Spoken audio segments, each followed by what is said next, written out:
നമസ്കാരം. നിർണായക തീരുമാനവുമായി Kuwait. High school വിദ്യാഭ്യാസ യോഗ്യതയില്ലാത്ത 60 കഴിഞ്ഞ വിദേശികളുടെ താമസരേഖ പുതുക്കി നൽകില്ല.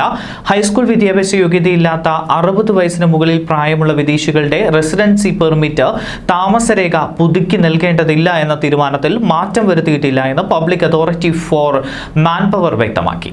ഇത് സംബന്ധിച്ചുള്ള വ്യാജ വാർത്തകൾ പുറത്തു വന്നതോടെയാണ് പബ്ലിക് അതോറിറ്റി ഇക്കാര്യത്തിൽ വ്യക്തത വരുത്തിയത്.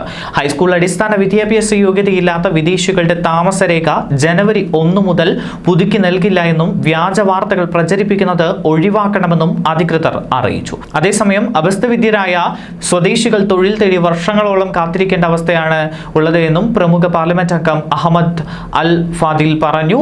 അഭ്യസ്തവിദ്യരുടെ തൊഴിൽ പ്രശ്നം എന്ന വിഷയത്തിൽ ജനാധിപത്യ സഖ്യം സംഘടിപ്പിച്ച സമ്മേളനത്തിൽ പ്രതികരിക്കുകയായിരുന്നു പാർലമെന്റ് അംഗം.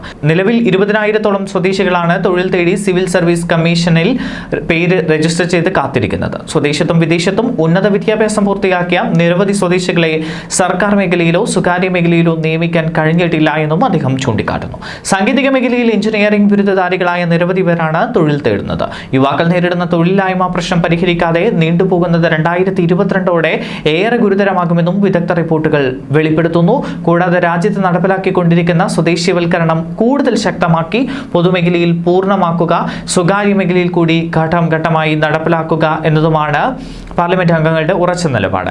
ഇതോടെ വിദേശികൾ സ്വകാര്യ മേഖലയിൽ നിന്നും കൊഴിഞ്ഞു പോകേണ്ടി വരുമെന്ന ഉത്കണ്ഠയിലാണ് വിദേശികൾ.